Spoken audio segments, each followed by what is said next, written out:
Hello everyone, कैसे हो आप सब। एक बार पुनः स्वागत है आप सभी का हमारे अपने YouTube channel Shiv coaching classes पर। दोस्तों, आज के इस वीडियो में हम देखेंगे डीएनए की संरचना।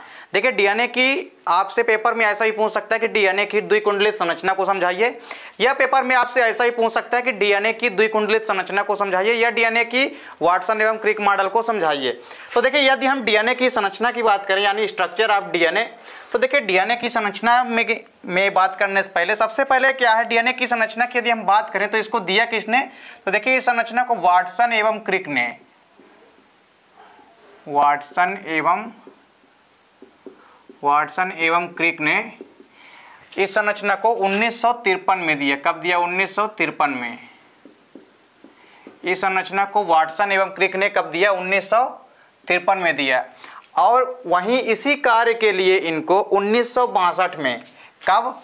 सन 1962 में यानी 1962 में इनको नोबेल प्राइज से सम्मानित किया गया।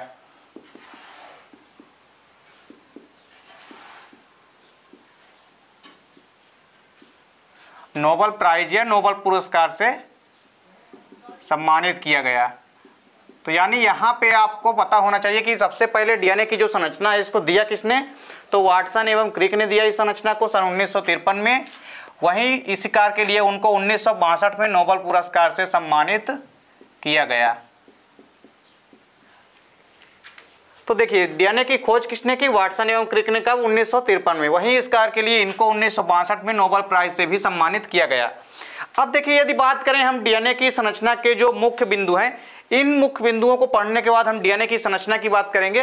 तो देखिए, यदि इन बिंदुओं को आप अच्छे से पढ़ लेते हैं तो फिर डीएनए की संरचना को समझना आसान हो जाएगा। तो सबसे पहले तो देखिए, प्रत्येक डीएनए अणु में क्या होता है। देखिए, पहला इसका मुख्य बिंदु क्या है कि प्रत्येक डीएनए अणु में 2 स्ट्रैंड्स होते हैं। कितने स्ट्रैंड्स होते हैं? 2 स्ट्रैंड्स होते हैं, जो एक दूसरे के चारों ओर लिपट करके एक द्विकुंडलित संरचना का निर्माण करते हैं। और दो के दोनों स्ट्रैंड क्या करते हैं? आपस में मिल करके, आपस में लिपट करके एक द्विकुंडलित संरचना का निर्माण कर देते हैं। अब इसके बाद देखिए, दूसरा इसका महत्वपूर्ण बिंदु क्या है कि प्रत्येक डीएनए में पॉलीपेप्टाइड की 2 श्रृंखलाएं होती है। देखिए, यदि हम केवल एक डीएनए की बात करें तो इसमें पॉलीपेप्टाइड की, या आप कह सकते हो कि एक श्रृंखला की। तो देखिए, इसमें क्या होता है कि पॉलीपेप्टाइड की 2 श्रृंखलाएं होती है। यदि हम एक डीएनए की बात करें तो इनमें पॉलीन्यूक्लियोटाइड्स की क्या होती है? 2 श्रृंखलाएं होती है, जो कि आपस में हाइड्रोजन बंध के माध्यम से जुड़ी होती है। और हाइड्रोजन बंध क्या होता है? एक प्रबल बंध होता है। तो हाइड्रोजन बंध के माध्यम से ये आपस में जुड़ी होती हैं। तो इसमें क्या होता है मुख्य रूप से, सबसे पहले तो डीएनए के 2 अणु होते हैं जो कि आपस में 2 स्ट्रैंड होते हैं, जो कि एक दूसरे से लिपट करके एक द्विकुंडलित संरचना का निर्माण करते हैं।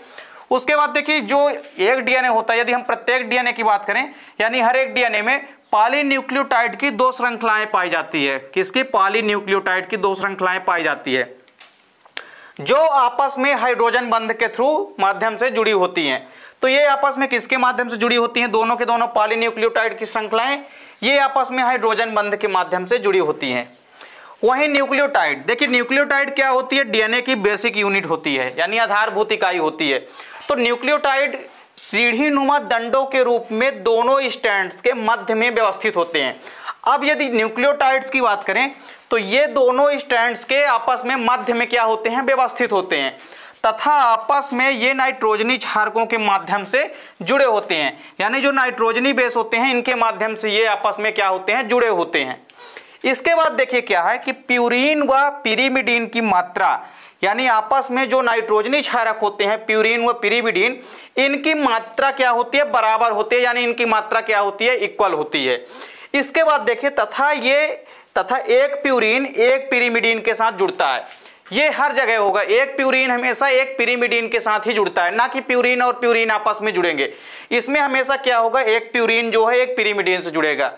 अब देखिए, इसके बाद एक महत्वपूर्ण बिंदु जो कि यहाँ पे नहीं लिखा गया है, तो देखिए इसमें क्या है मुख्य रूप से एक चीज और आपको याद रखनी है कि जो एडेनिन होता है, देखिए यहां पे देख लेते हैं। तो एडेनिन की यदि हम बात करें तो देखिए इसमें क्या होता है, आपस में जो एडेनिन होता है ये हमेशा किसके साथ जुड़ता है? थायमीन के साथ जुड़ता है। एडेनिन हमेशा किसके साथ जुड़ता है? थायमीन के साथ जुड़ता है। और उसी प्रकार देखिए एडेनिन तो किसके साथ जुड़ गया? थायमीन के साथ जुड़ गया। अब इसके बाद बचा क्या, इसके बाद बचा क्या, साइटोसिन। तो साइटोसिन आपस में किसके साथ जुड़ते हैं, ग्वानिन के साथ जुड़ते हैं। तो इस प्रकार से डीएनए के ये मुख्य बिंदु हैं। पहला है प्रत्येक डीएनए अणु जो है 2 स्टैंड होते हैं जो कि एक दूसरे के चारों ओर लिपट करके एक द्विकुंडलित संरचना का निर्माण कर देते हैं। अब देखिए यदि हम बात करें प्रत्येक डीएनए में क्या होता है, पॉलीन्यूक्लियोटाइड्स की 2 श्रृंखलाएं होती है जो आपस में हाइड्रोजन बंध के थ्रू क्या होती हैं, जुड़ी रहती हैं। इसके बाद यदि हम बात करें न्यूक्लियोटाइड्स जो कि डीएनए की बेसिक यूनिट होती है, ये सीढ़ीनुमा दंडों के रूप में दोनों स्ट्रैंड्स के मध्य में व्यवस्थित होती हैं तथा आपस में नाइट्रोजनी क्षारकों के माध्यम से जुड़े रहते हैं। वहीं यदि हम बात करें इसमें नाइट्रोजनी क्षारकों की तो मुख्य रूप से प्यूरिन व पिरिमिडीन होते हैं। तो प्यूरिन और पिरिमिडीन की जो मात्रा होती है ये इक्वल होती है, यानी इनकी मात्रा क्या होती है, हमेशा समान होती है। वहीं एक प्यूरिन हमेशा एक ही पिरिमिडीन के साथ जुड़ता है। और इसके बाद एक आखिरी क्या है, देखिए यहाँ पे 4 है, 5वां नंबर आप यहाँ पे देख सकते हैं कि जो एडेनिन होता है वो हमेशा किसके साथ जुड़ता है, थायमीन के साथ जुड़ता है। और साइटोसिन हमेशा किसके साथ जुड़ता है, ग्वानिन के साथ जुड़ता है। एडेनिन और ग्वानिन के बीच में हमेशा डबल बॉन्ड रहता है, वहीं साइटोसिन और ग्वानिन के बीच में क्या रहता है, हमेशा ट्रिपल बॉन्ड रहता है। अब देखिए यहाँ पे अब हम समझते हैं इसकी संरचना के बारे में। तो देखिए यदि हम बात करें डीएनए की संरचना की तो देखिए अब डीएनए की संरचना में आपको क्या दिखाई दे रहा है, मुख्य रूप से डीएनए के जैसा कि हमने कहा कि इसमें डीएनए अणु के 2 स्टैंड होते हैं। देखिए एक तो ये वाला स्टैंड हो गया, ये 3 डॉट एंड हो गया और ये क्या हो गया, 5 डॉट एंड हो गया। तो एक इसमें क्या होता है 3 डॉट एंड 3 प्राइमर होता है और एक 5 डॉट एंड होता है, तो 5 डॉट है ये। अब देखिए इसमें क्या होता है, ये जो दोनों स्टैंड है, एक हमारा स्टैंड ये वाला हो गया और एक स्टैंड कौन सा हो गया, ये हो गया। अब ये आपस में देखिए लिपट करके यहाँ पे आगे चल के यहाँ पे और यहाँ पे ये आपस में लिपट करके एक द्विकुंडलित संरचना का निर्माण करते हैं। और चूंकि इसकी संरचना आपको द्विकुंडलित दिखती है इसीलिए इसको हम क्या कहते हैं, डीएनए की संरचना का द्विकुंडलित मॉडल कहते हैं। अब देखिए डीएनए की इस संरचना में आपस में एक डीएनए का ये स्टैंड और आपस में ये वाले डीएनए का स्टैंड, ये आपस में लिपट करके क्या कर रहे हैं, एक द्विकुंडलित संरचना का निर्माण कर रहे हैं। वहीं ये जो द्विकुंडलित संरचना बनी है, अब इसमें देखिए 3 डॉट है, एक 5 डॉट है, यानी एक सिरा 5 डॉट है और एक सिरा कौन सा है, 3 डॉट। अब देखिए अब इन दोनों यानी 3 डॉट और 5 डॉट इन दोनों स्टैंड्स के बीच की जो दूरी है इसका व्यास क्या होता है, 20 एंगस्ट्रॉम होता है। इनका व्यास आपस में कितना होता है, 20 एंगस्ट्रॉम होता है। वहीं यदि हम बात करें यहाँ पे क्या है, ये तो मेन एक्सिस है, मुख्य अक्ष है। अब इसके सामने देखिए यदि हम बात करें आपस में हमने क्या कहा कि अब चूंकि हमने दूसरा पॉइंट क्या लिखा है यहाँ पे, देखिए पहला तो यही होगा कि प्रत्येक डीएनए अणु 2 स्टैंड होते हैं और एक दूसरे से लिपट करके द्विकुंडलित संरचना का निर्माण करते हैं। तो देखिए प्रत्येक डीएनए अणु में 2 स्टैंड हैं और ये आपस में लिपट करके देखिए एक द्विकुंडलित संरचना का निर्माण करते हैं। दूसरा क्या है, प्रत्येक डीएनए में पॉलीन्यूक्लियोटाइड की 2 श्रृंखलाएं होती है। अब देखिए ये मान लीजिए एक डीएनए का अणु है तो इसमें देखिए यहां से लेकर के आपको ये वाला जो दिख रहा है, पहले तो ये एक पॉलीन्यूक्लियोटाइड हो गया और इसके बाद जो दूसरा ये दूसरी पॉलीन्यूक्लियोटाइड हो गई। तो डीएनए के एक अणु में या एक स्ट्रैंड्स में एक अणु में डीएनए के क्या होता है, आपस में जो पॉलीन्यूक्लियोटाइड्स होते हैं इनकी 2 श्रृंखलाएं पाई जाती है। तो एक श्रृंखला तो ये हो गई और एक श्रृंखला इसके ऊपर से ये हो गई।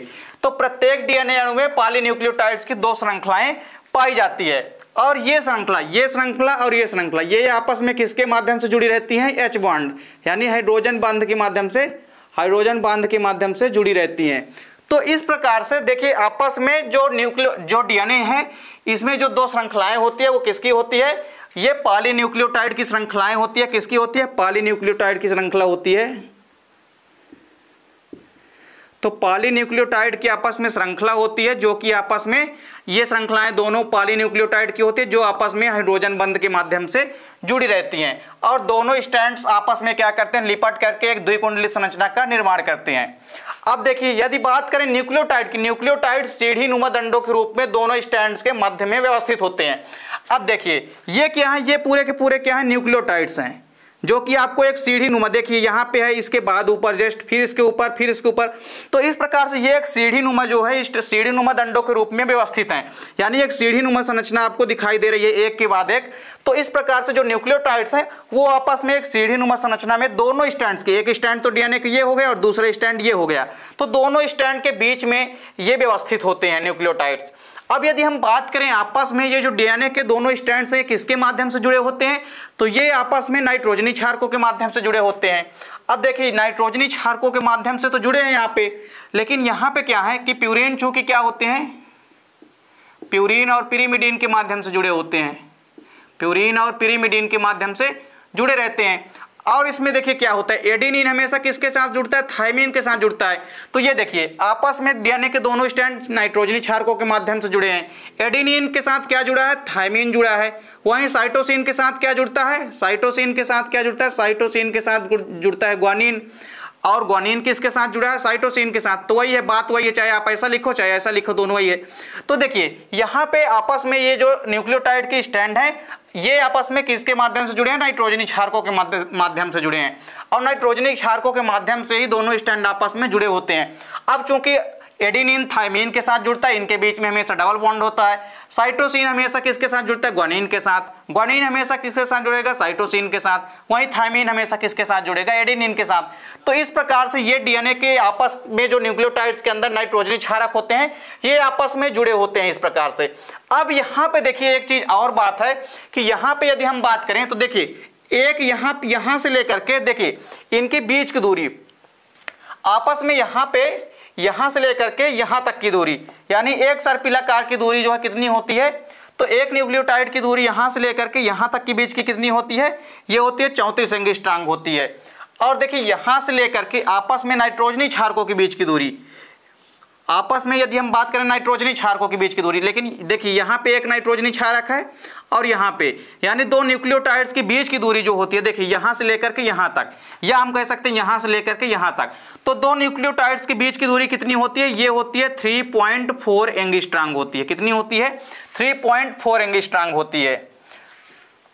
और यहां से लेकर के यहां तक की, यानी एक कुंडलन की दूरी कितनी होती है, देखिए यहां से यदि हम स्टार्ट करें तो एक बार कुंडलन कहां पे आएगा, यहां पे आएगा।